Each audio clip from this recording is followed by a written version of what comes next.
घने जंगल में एक साधु आंखें बंद करके तपस्या में लीन बैठा था। तभी झाड़ियों में हलचल हुई थी और एक मोर निकलकर साधु के सामने आकर बैठ गया। कुछ देर बाद साधु ने अपनी आंखें खोली और मोर की ओर क्रोध से देखा। दफा हो जाओ यहाँ से, तेरे जैसे लालची के साथ यही होना चाहिए। दोबारा मेरी आंखों के सामने मत आना, नहीं तो मैं तुझे पत्थर का बना दूंगा। ये सुनकर मोर की आंखों से आंसू बहने लगे। वो कुछ देर तक वहीं खड़ा रहा और फिर धीरे धीरे वहाँ से चला गया। उसके जाने के कुछ देर बाद ही एक वृक्ष के पीछे से एक मोरनी निकलकर साधु के सामने आकर खड़ी हो गई। साधु महाराज, सुना है कि पहली गलती तो भगवान भी क्षमा कर देते हैं। क्या मेरा अपराध इतना बड़ा था कि मुझे हमेशा इसी तरह जंगल में भटकना होगा? तेरे इस वाक्य ने मेरे मन के क्रोध को शांत कर दिया है। मैं जानता हूँ कि कुछ देर पहले जो मोर यहाँ से गया था वो कौन है और तू कौन है। मैं ये भी जानता हूँ कि तुम दोनों शापित कैसे हुए थे। नहीं, तुम्हें जीवन भर इस रूप में नहीं भटकना होगा। तुम्हें उस मनुष्य का इंतजार करना होगा जो अपने स्वार्थ का त्याग करके सच्चे मन से तुम्हारी सहायता करने के लिए तैयार होगा। उसी दिन तुम इस श्राप से मुक्त हो जाओगी। उस दिन तुम्हारा भाग्य भी बदल जाएगा और तुम्हारे अपने भी तुम्हें वापस मिल जाएंगे। जाओ, वो मनुष्य तुम्हें वहीं मिलेगा जहां से तुमने इस रास्ते की शुरुआत की थी, उस पुराने खंडहर में। इतना कहकर साधु ने अपनी आंखें बंद कर ली। मोरनी धीरे धीरे कदम बढ़ाती हुई वहाँ से चली गई और जंगल की गहराइयों में कहीं गुम हो गई। चंदनपुर गांव में सुखदेव नाम का एक किसान हाथ जोड़कर एक सुंदर युवक के सामने खड़ा था। उस युवक का नाम अर्जुन था। मेरी हालत पर दया करो अर्जुन, मैंने तो तुमसे कोई कर्ज भी नहीं मांगा था। मेरी बहन की शादी के अवसर पर तुमने स्वयं अपनी मर्जी से मेरी मदद की थी। मुझे लगा था तुम मेरी भलाई करना चाहते हो, लेकिन अब थोड़े से कर्ज के बदले मुझसे मेरा पूरा खेत मांग रहे हो। बकवास मत करो सुखदेव, मैं तुमसे तुम्हारा खेत नहीं मांग रहा, बल्कि तुम्हें आदेश दे रहा हूँ कि अपना खेत खाली करके यहाँ से दफा हो जाओ। लेकिन ये तो सरासर बेईमानी है ना अर्जुन। जब तुमने मुझे धन दिया था तब तुमने ये नहीं कहा था कि एक दिन मेरा पूरा खेत छीन लोगे। हाँ सही कहा, मैंने ऐसा नहीं कहा था, लेकिन अब मैंने अपना इरादा बदल लिया है। मैंने तुम्हें उधार दिया था और अब मेरी जैसी मर्जी चाहेगी मैं उसे वैसे ही वसूल करूंगा। सुखदेव की आंखों में आंसू भर आए। वो रोता हुआ वहाँ से चला गया। लो, मेरी संपत्ति में एक और इजाफा हो गया। सुखदेव के इस विशाल खेत पर मेरी काफी समय से नजर थी, अब यह भी मेरा हो गया। कुछ देर बाद अर्जुन हंसता हुआ सीधा साहूकार धनपाल की हवेली में जा पहुंचा। मानते हो ना मेरी बुद्धि को धनपाल? मानता हूँ अर्जुन, मानता हूँ। साहूकार तो इस गांव का मैं हूँ, लेकिन मेरा काम तुम कर रहे हो। तुम धन पर धन एकत्रित किए जा रहे हो और रोज पहले से ज्यादा धनवान बनते जा रहे हो। ये सब तुम्हारी वजह से है साहूकार।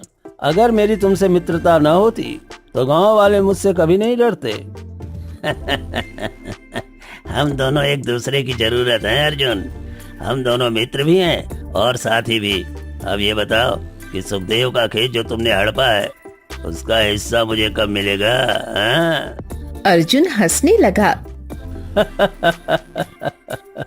अरे चिंता क्यों करते हो साहूकार, हर बार की तरह तुम्हारा हिस्सा तुम्हारी हवेली में पहुंच जाएगा। कुछ देर बाद अर्जुन अपने घर पहुंच गया। गौरी, जल्दी से मेरे लिए गरम गरम खाना लगा दो। गौरी तुरंत अर्जुन के लिए खाना लेकर आई। जैसे ही अर्जुन ने पहला निवाला खाया, उसका चेहरा क्रोध से भर गया। गौरी, ये क्या है? क्या तुम खाना बनाना भूल गई हो? दिन पर दिन तुम्हारे खाने का स्वाद कम होता जा रहा है। गौरी ने गहरी नजरों से अर्जुन की ओर देखा। खाने का स्वाद कम नहीं हो रहा, बल्कि तुम्हारी गलत कमाई की वजह से तुम्हें सब फीका लगने लगा है। कितनी बार कहा है कि अपने मेहनत से पसीना बहाकर कुछ कमा कर लाओ, उसके बाद खाने का स्वाद देखना, तब तुम्हें पता चलेगा कि तुम्हारा खाना कितना स्वादिष्ट है। ये सुनकर अर्जुन क्रोधित हो गया। बस गौरी बस, हर बार की तरह इस बार भी तुम शुरू हो गई। हाँ, क्योंकि कुछ देर पहले ही सुखदेव की पत्नी रोती बिलखती हमारे घर आई थी। वो तुम्हें कितना कोस कर गई है, तुम्हें अंदाजा भी नहीं है। आखिर तुम कब सुधरोगे? कब तुम गरीबों को सताना बंद करोगे? देखो अर्जुन, तुम जिस तरह गरीबों को परेशान करके उनकी संपत्ति हड़प लेते हो, वो ठीक नहीं है। ये सच है कि गरीब आदमी तुम्हारा कुछ नहीं बिगाड़ सकता, लेकिन उनके मुंह से निकली हुई बदुआ को इतने हल्के में मत लो। अर्जुन के चेहरे पर घमंड भरी मुस्कान फैल गई। याद रखना गौरी, जिसके पास बहुत सारा धन होता है ना, उसका कोई कुछ नहीं बिगाड़ सकता। दरअसल अर्जुन एक बहुत ही लालची और क्रूर युवा था। उसके जीवन का केवल एक ही मकसद था, चाहे जैसे भी हो, लेकिन धन कमाना। उसकी पत्नी गौरी एक बहुत ही अच्छी स्त्री थी। वो हमेशा अर्जुन को समझाती थी, लेकिन उसकी कोई बात अर्जुन के समझ में नहीं आती थी। समय ऐसे ही बीतने लगा और एक दिन अर्जुन धनपाल के साथ बैठा था। साहूकार, काफी समय से हमारे गांव की विधवा कमला के खेत पर मेरी नजर है। समझ में नहीं आ रहा है कि उसका खेत कैसे हड़पूं। कुछ समय पहले कमला ताई बीमार पड़ गई थी। उसके पास न इलाज के लिए पैसे थे, न बीज खरीदने के लिए। मैंने बड़ी चतुराई से अपने साथी गांव के मुखिया को उसकी मदद करने के लिए भेज दिया। मुखिया के जरिए उसे धन दिलवा दिया और फिर उसी मुखिया ने उसे तंग करना शुरू कर दिया। उसके बाद मैं अचानक वहां पहुंच गया और दिखावे के लिए उसका बहुत बड़ा हमदर्द बन गया। मैंने मुखिया का सारा धन चुका दिया। गांव में कोई मेरी प्रशंसा करे या न करे, लेकिन कमला ताई मेरी बहुत प्रशंसा करती है। साहूकार, उसका खेत मुझे चाहिए। अरे चिंता क्यों करते हो मित्र, कल ही तुम कमला के खेत पर कब्जा कर लो और जब वो तुमसे कुछ कहे तो मुझे बुला लेना।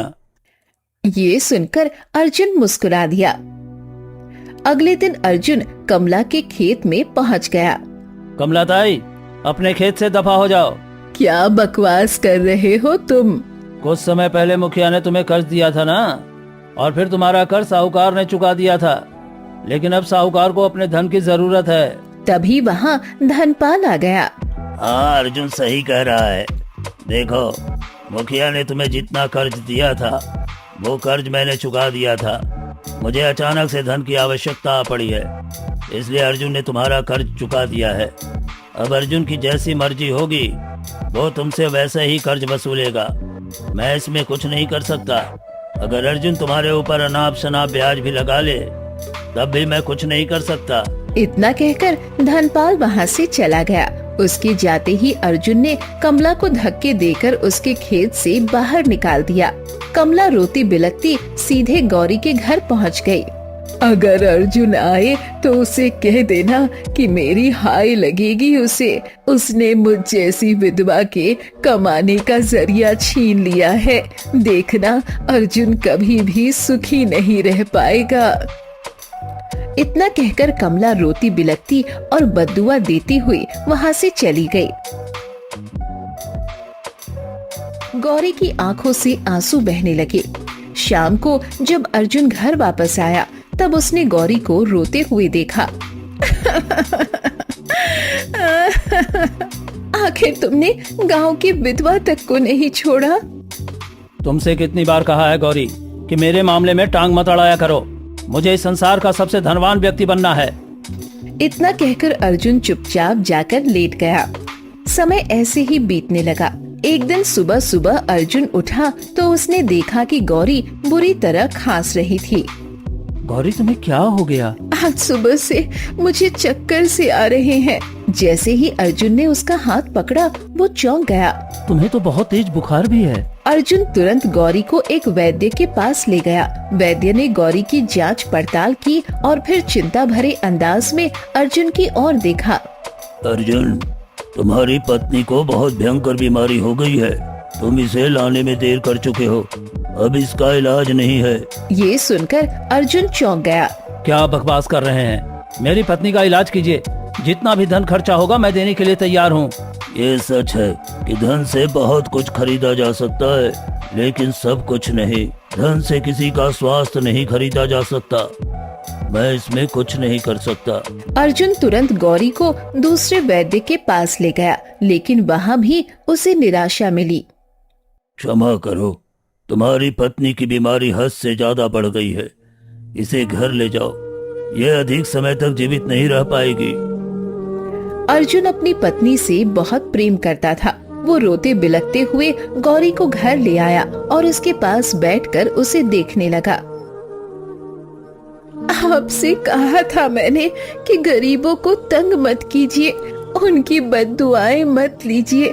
देखा आपने, गरीब की बद्दुआ जिस घर पर लगती है उस घर में खुशहाली नहीं आती। या तो बीमारी आती है या फिर कोई बड़ी आफत। ये सुनकर अर्जुन फूट फूट कर रोने लगा। गरीबों को तंग तो मैंने किया था गौरी, गरीबों की जमीन मैंने छीनी थी, तो भगवान ने तुम्हें क्यों सजा दी? गौरी की आंखों से आंसू बहने लगे। शायद इसीलिए क्योंकि आप मुझे सबसे ज्यादा प्रेम करते हैं। अर्जुन जोर जोर से रोने लगा।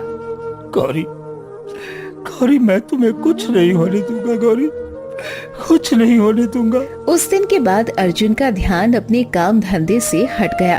वो गौरी को लेकर हर बड़े वैद्य के पास जाने लगा, लेकिन उसके हाथ केवल निराशा ही लगी। मेरी चिंता मत कीजिए, इस संसार का नियम है, जो आता है उसे एक दिन जाना भी पड़ता है। नहीं गौरी, मैं तुम्हें अपने से दूर जाता हुआ नहीं देख सकता। तुम चिंता मत करो, कल मैं तुम्हें केशव नगर राज्य ले चलूंगा। तुम क्यों भूल रही हो कि वहां मेरी बहन राधा रहती है।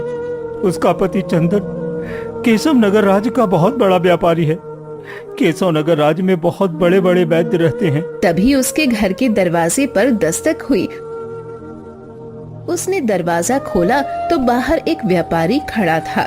कौन हो तुम? मेरा नाम धर्मदास है। क्या तुम्हारा ही नाम अर्जुन है? हाँ, दरअसल मैं चंदन का व्यापारिक साझेदार हूँ। कुछ समय पहले चंदन ने मुझे बताया था कि उसका विवाह इसी गांव में होने वाला है और विवाह के बाद वो अपनी पत्नी को लेकर केशव नगर राज्य आ जाएगा। मैं न जाने कब से चंदन और उसकी पत्नी का इंतजार कर रहा हूँ, लेकिन वो अभी तक केशव नगर राज्य नहीं पहुँचा। उसके बिना व्यापार में बहुत नुकसान हो रहा है। आखिर वो कब तक केशव नगर राज्य पहुँचेगा? ये सुनकर अर्जुन बुरी तरह घबरा गया। ये कैसी बात कर रहे हो? विवाह के 2 दिन बाद ही चंदन मेरी बहन राधा को लेकर केशव नगर राज्य चला गया था। ये सुनकर धर्मदास का चेहरा उतर गया। तो वो अभी तक केशव नगर राज्य क्यों नहीं पहुँचा?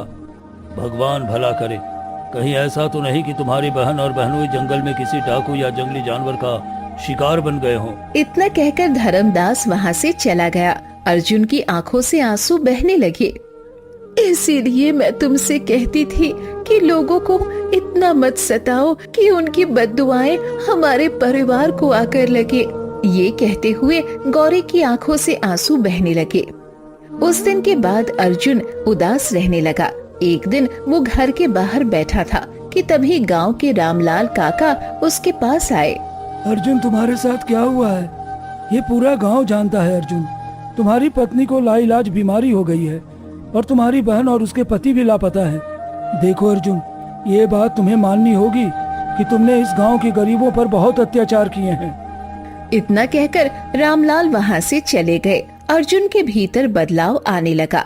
उसने जिन जिन लोगों की जमीन छीनी थी वो सब वापस कर दी।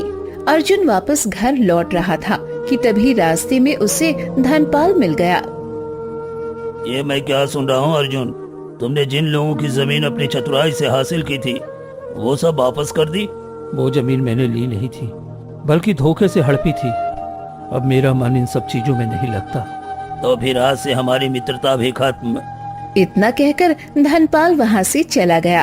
अर्जुन चुपचाप अपने घर लौट आया। समय ऐसे ही बीतने लगा। एक दिन कमला अर्जुन के घर आई।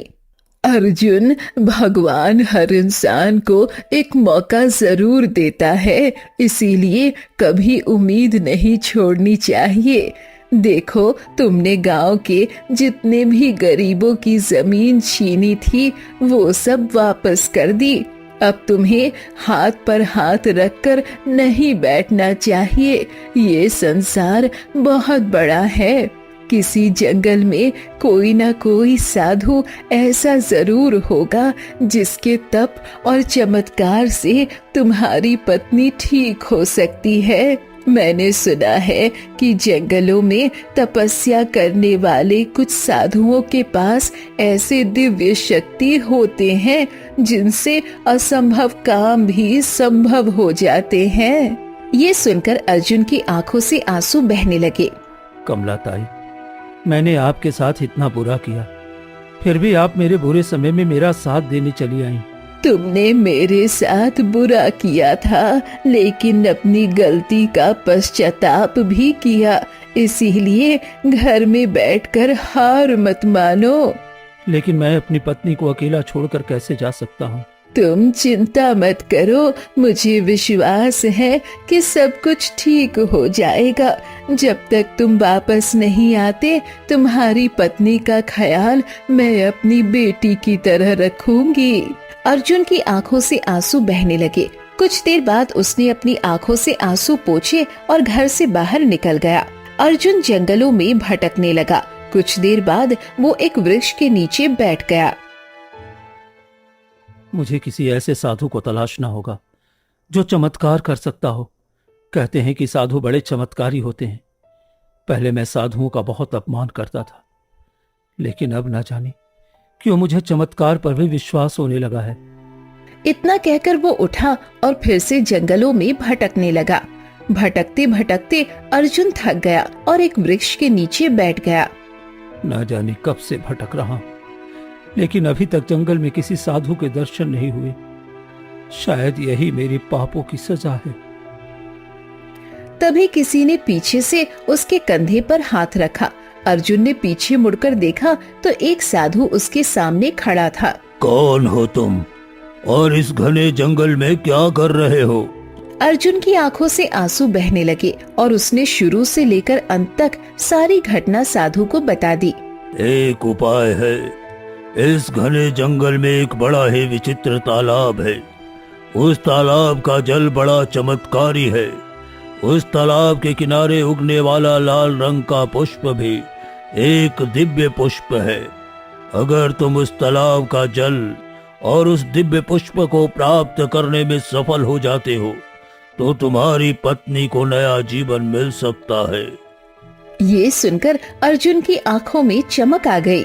तो फिर मुझे बताइए, वो तालाब कहाँ है? यहाँ से दक्षिण दिशा में चले जाओ। वहाँ तुम्हें एक बड़ा विचित्र खंडहर मिलेगा। उस खंडहर में तुम्हें एक मोर और एक मोरनी मिलेंगे। वही तुम्हें उस तालाब तक पहुंचा सकते हैं।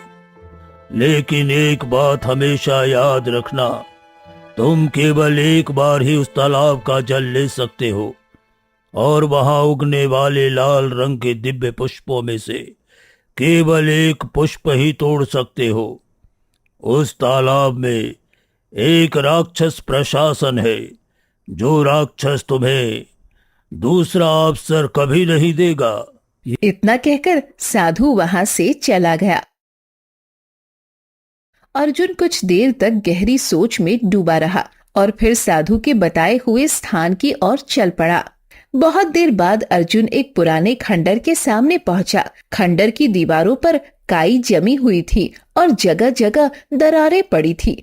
टूटी हुई मूर्तियां और बिखरे हुए पत्थर उस जगह को और भी रहस्यमय बना रहे थे। ये खंडहर तो किसी भूल भुलैया जैसा लग रहा है। अर्जुन खंडर के भीतर घूमने लगा, लेकिन उसे कोई रास्ता दिखाई नहीं दिया। थककर वो एक दीवार के सहारे बैठ गया। तभी अंधेरे में उसे दो चमकती हुई आंखें दिखाई दी। कुछ ही क्षणों बाद वो आंखें उसके पास आ गई। उसके सामने एक मोरनी खड़ी थी। तुम यहाँ क्यों आए हो? अर्जुन ने मोरनी को सारी घटना बता दी। उसकी बात सुनकर मोरनी की आंखों से आंसू बहने लगे। मैं जानती हूँ कि वो मायावी तालाब कहाँ है। आओ मेरे साथ। मोरनी और उसके साथ खड़ा मोर खंडर के भीतर जाने लगे। अर्जुन भी उनके पीछे पीछे चल पड़ा। खंडर के अंदर लंबे और संकरे रास्ते थे। दीवारों पर अजीब निशान बने हुए थे और चारों ओर गहरा सन्नाटा पसरा हुआ था। कुछ देर बाद अर्जुन को एक गुप्त रास्ता दिखाई दिया जो खंडर के भीतर से जंगल की ओर जा रहा था। वो मोर और मोरनी के साथ उस रास्ते पर चल पड़ा। रास्ता पार करने के बाद वो तीनों जंगल के दूसरे हिस्से में पहुंच गए।